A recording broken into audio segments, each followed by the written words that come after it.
المكتب التعاوني للدعوة والإرشاد وتوعية الجاليات بخميس مشيط.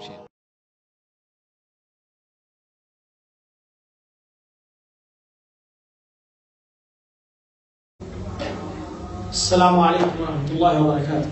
وعليكم السلام ورحمة الله. إن الحمد لله وحده والصلاة والسلام على من لا نبي بعده.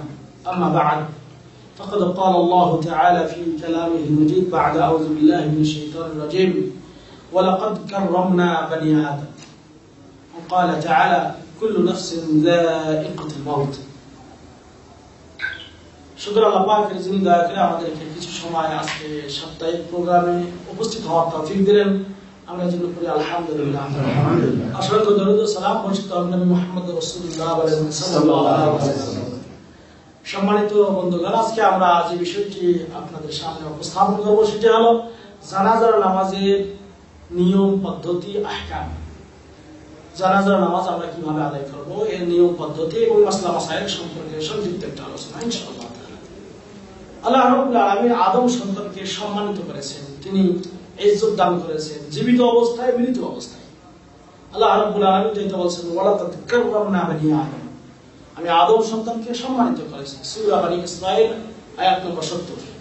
অনুরূপভাবে আল্লাহ রাব্বুল আলামিন জীবিত এবং মৃত অবস্থায় যেমন আদম সন্তানকে সম্মানিত করেছেন, এটা সাফ কথা। অনুরূপভাবে আল্লাহ রাব্বুল আলামিন প্রতিটি আদম সন্তানের মৃত্যু লিখেছেন, এক কথায় প্রতিটি প্রাণী মৃত্যুবরণ করবে সে কথা আল্লাহ বলেছেন। আল্লাহ বলেছেন যে কুল্লু নাফসিন যায়িকাতুল মাউত, প্রত্যেকটা নফস, প্রত্যেকটা আত্মা তারা মৃত্যুর স্বাদ গ্রহণ করবে, তাতে বলে কি নাই সন্দেহ নেই।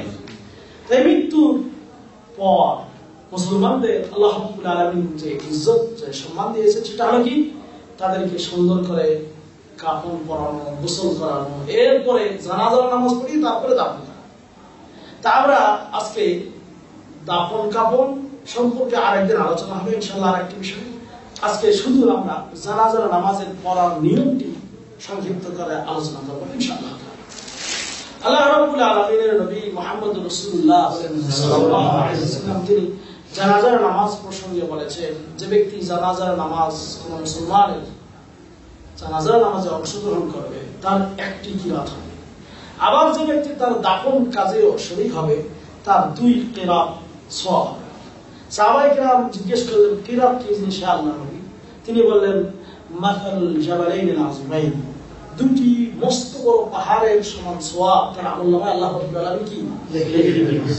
যেমন হাদিসে এসেছে, আবু হুরায়রা রাদিয়াল্লাহু তাআলা আনহু বলেন আল্লাহর নবী বলেছেন মান শাহাদাল জানাজাতা হাত্তা ইউসাল্লা ফালাহু কিরাত, যে ব্যক্তি কোনো জানাজার নামাজে উপস্থিত হয়ে জানাজার সালাত আদায় করবে, নামাজ পড়বে, তার জন্য একটা কিরাত হবে, এবং যে ব্যক্তি তার দাফন কাজে শরীক হবে তার 2 কিরাত।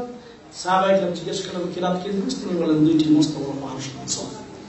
হাদিসটি ইমাম বুখারী রাহিমাহুল্লাহ বর্ণনা করেছেন।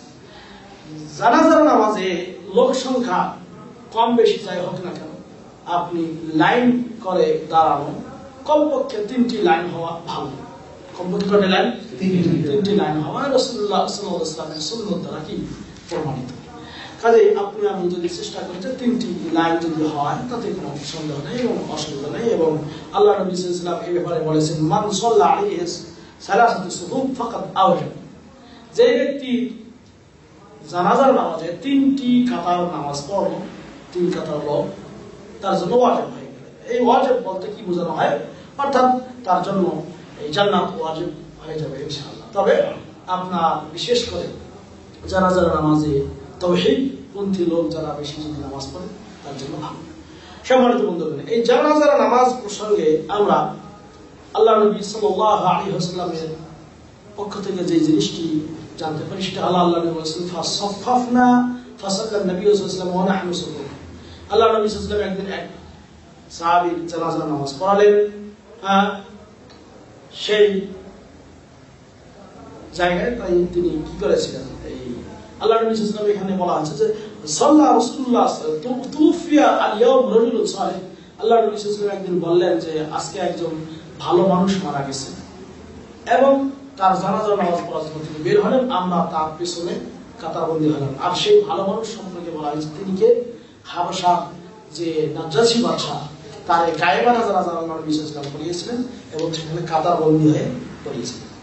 জানাজার নামাজ পড়ার জন্য আপনার প্রথম এই জানাজার নামাজটা আপনাকে জানতে হবে, আমাকে জানতে হবে যে জানাজার নামাজটা হলো ফরজে কিফায়া।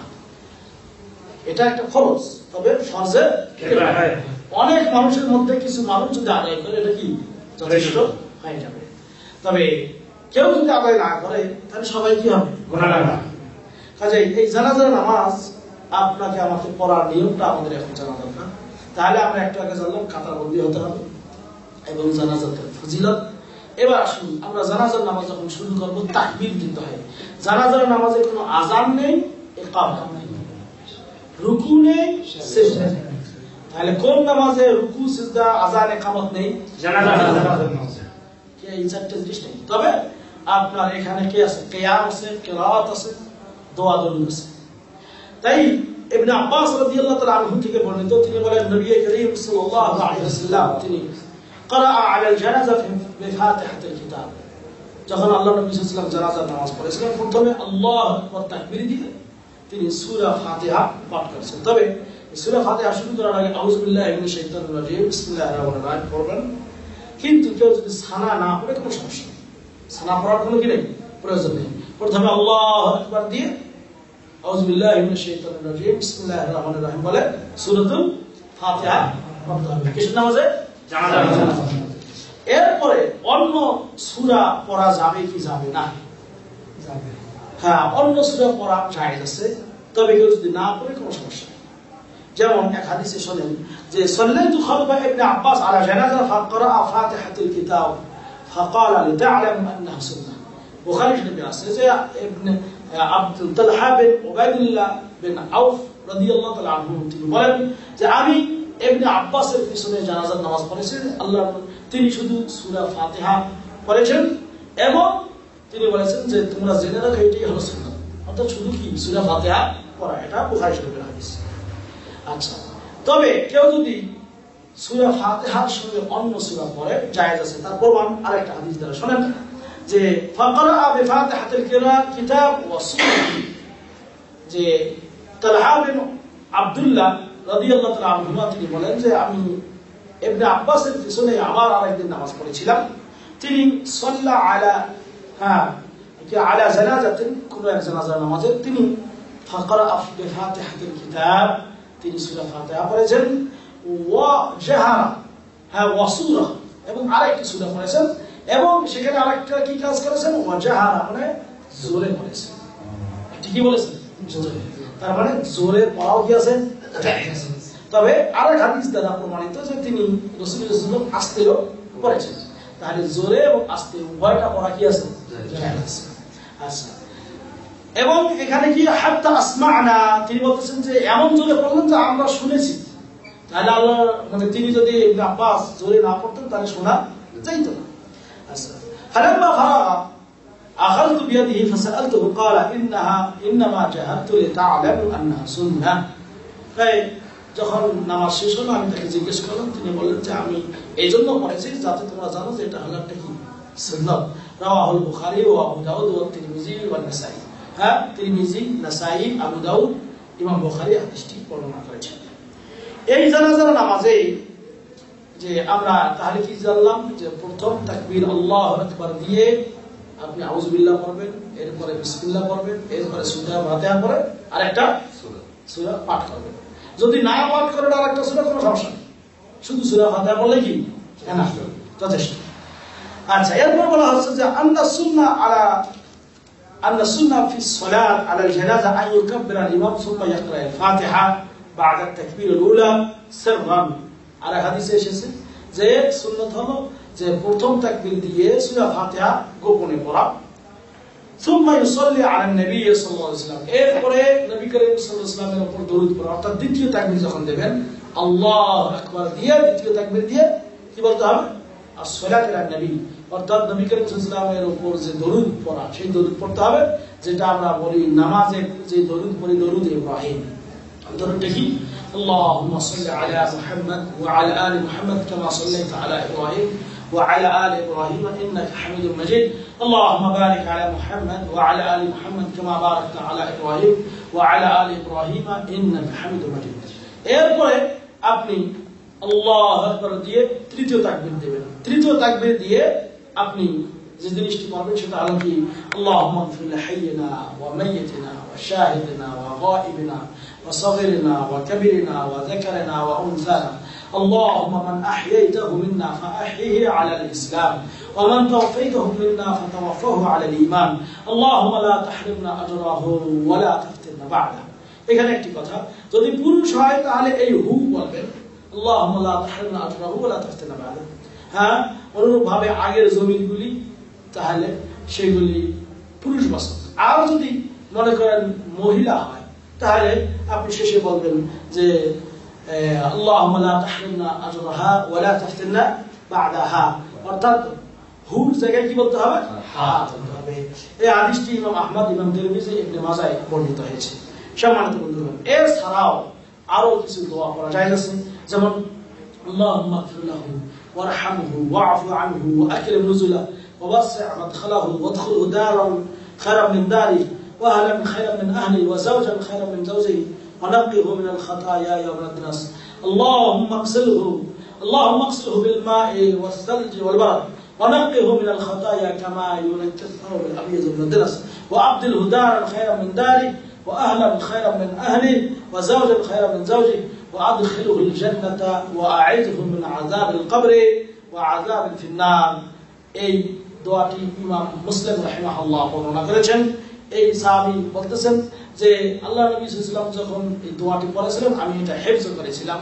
আল্লাহ নবীর পড়া অবস্থায় তাহলে তিনি জোরে পড়েছেন বিধায় এই সাহাবী কি করেছেন সেখানে মুখস্থ করেছেন এই হলো এরপরে এই দোয়া বলে আপনি আল্লাহু আকবার বলে চতুর্থ তাকবীর হয়ে যাবে চতুর্থ তাকবীর দিয়ে আপনি সালাম ফেরাবেন ডান দিকে আসসালামু আলাইকুম ওয়া রাহমাতুল্লাহ আসসালামু আলাইকুম ওয়া রাহমাতুল্লাহ বাম দিকে দুই দিকে সালাম ফেরা জায়েজ তবে উত্তম এবং শ্রেষ্ঠ যেটা শুধু ডান দিকে সালাম ফেরানো ডান দিকে সালাম ফেরানোর প্রসঙ্গে হাদিস একটা রয়েছে তবে যে এই দোয়াগুলি বলা হলো যদি কোনো শিশু মারা যায় তাহলে ওই দোয়াগুলির পাশে আরেকটি দোয়া বলা যায় সেটা হলো আল্লাহুম্মা জাআলহু লানা সালাফা ওয়া ফারাতা ওয়া যাখরান ওয়া আজরা এই দোয়াটিও বলা যাবে ওই দোয়াগুলি বলা শেষে যদি কি হয় শিশু হয় আচ্ছা এরপর আমরা জানাজার নামাজে প্রত্যেক তাকবীরের সময় আপনার অবশ্যই মনে রাখতে হবে যে প্রত্যেক যখন তাকবীর দেবেন তাকবীরের সময় হাতটা উত্তোলন করা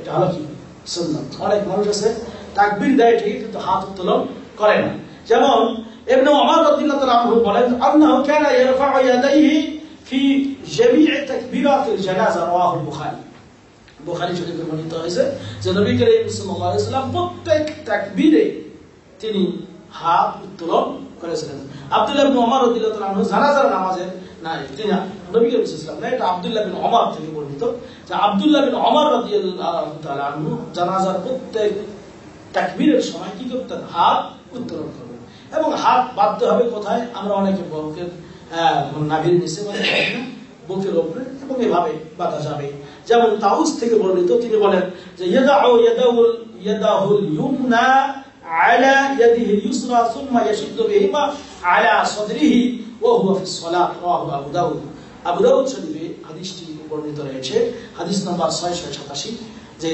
তিনি বলা হয়েছে যে নবী করিম সাল্লাল্লাহু আলাইহি ওয়াসাল্লাম যখন নামাজে দাঁড়াতেন তখন তিনি ডান হাত দিয়ে বাম হাতের বাহুতে ধরতেন এবং শক্ত করে ধরতেন ও আলা সাদরিহি এবং তার বুকের উপরে রাখতেন তবে জানাজার নামাজে একদিকে যে সালাম ফেরা যাবে এর প্রমাণ হলো আবু হুরায়রা রাদিয়াল্লাহু তাআলা আনহু তিনি বলেন যে সাল্লা আলা জানাজাতিন ফাকাব্বারা আলাইহা আরবাআন যে তিনি আবু হুরায়রা রাদিয়াল্লাহু তাআলা আনহু বলেন যে রাসূলুল্লাহ সাল্লাল্লাহু আলাইহি ওয়াসাল্লাম কোন এক জানাজা নামাজ পড়ালেন চার তাকবীর দিয়ে এবং তিনি ওয়া সাল্লামা তাসলিমাতান ওয়াহিদা শুধু তিনি একটা সালাম দিয়েছিলেন কয়টা সালাম একটা সালাম দিয়েছিলেন কাজেই জানাজার নামাজে আপনি আমি এই এক সালাম দিয়ে জামাত আপনার নামাজ শেষ হয়ে যাবে এরপরে আপনারা চলে যেতে পারবেন এখানে আর দুই একটি মাসআলা সেটা হলো এই মহিলারা যদি মসজিদে নামাজ পড়তে যান আর সেই সময় যদি জানাজার নামাজ উপস্থিত হয় তারা ওই জানাজার নামাজে কি শরীক হতে পারবে কিন্তু মাঠে জানাজার নামাজ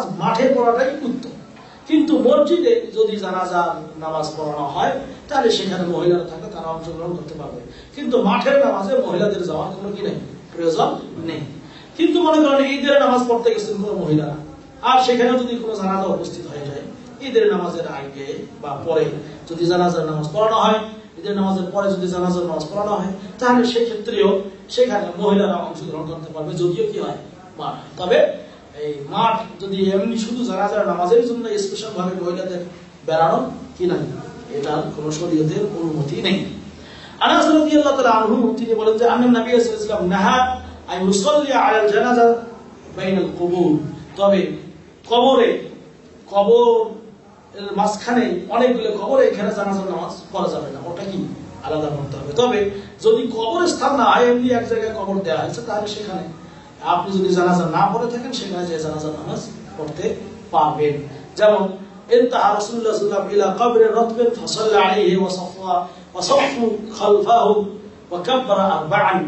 আব্দুল্লাহ ইবনে আব্বাস রাদিয়াল্লাহু তাআলা আনহু বলেন যে রাসূলুল্লাহ সাল্লাল্লাহু আলাইহি ওয়াসাল্লাম এক নতুন কবর দিয়ে গমন করলেন এবং কবরের উপরে তখন তিনি নামাজ পড়েছিলেন, আর সাহাবায়ে কেরাম তার পেছনে কাতার বেঁধে আল্লাহর নবী সাল্লাল্লাহু আলাইহি ওয়াসাল্লাম চার তাকবীর দিয়ে তিনি নামাজ পড়িয়েছিলেন।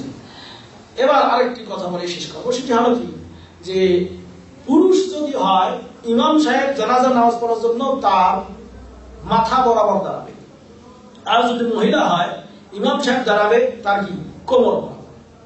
এটা হলো রাসূলুল্লাহ সাল্লাল্লাহু আলাইহি ওয়াসাল্লামের পক্ষ থেকে সুন্নাত। যেমন হাদিসে এসেছে যে কানু ইউসাল্লুনা আলাল জানাজা বিল মাদিনাতি আর-রিজাল ওয়ান নিসা ফায়াজআলুনা আর-রিজাল মিম্মা ইয়ালিল ইমাম ওয়া নিসা মিম্মা ইয়ালিল আল-কিবলা। কিন্তু যদি জানাজার নামাজে নারী পুরুষ দুইজন একসঙ্গে হয়, তাহলে পুরুষটাকে সামনে নিয়ে আর মহিলাটাকে কি কিবলার দিকে ধাবিত করে দেবে, যে হাদিসটি একটু আগে বলা হলো। তাহলে আমরা যে জিনিসটি জানতে পারলাম সেটা হলো পুরুষের জানাজার নামাজে দাঁড়াতে হবে কোথায়, মাথার কাছে, আর মহিলাদের কোথায়, কোমর বরাবর দাঁড়াতে হবে। এই হলো জানাজার নামাজের মোটামুটি সংক্ষিপ্ত নিয়ম। আল্লাহর কাছে দোয়া করি, হে আল্লাহ তুমি আমাদেরকে এই মুসলমানদের জানাজার নামাজে শরীক হওয়ার তৌফিক দান করুন, আমিন। হে আল্লাহ তুমি আমাদের জীবনের গুনাহগুলো মাফ করে দাও, আমিন। আল্লাহ আমরা যেন সহিভাবে তোমার দ্বীনের আলোচনা করতে পারি, মানতে পারি, জানতে পারি, এই তৌফিক যেন তুমি আমাদের সবাইকে দান করুন, আমিন। সাল্লাল্লাহু আলা নবিয়িনা মুহাম্মদ ওয়া আলা আলিহি ওয়া সাহবিহি আজমাইন। আসসালামু আলাইকুম ওয়া রাহমাতুল্লাহ।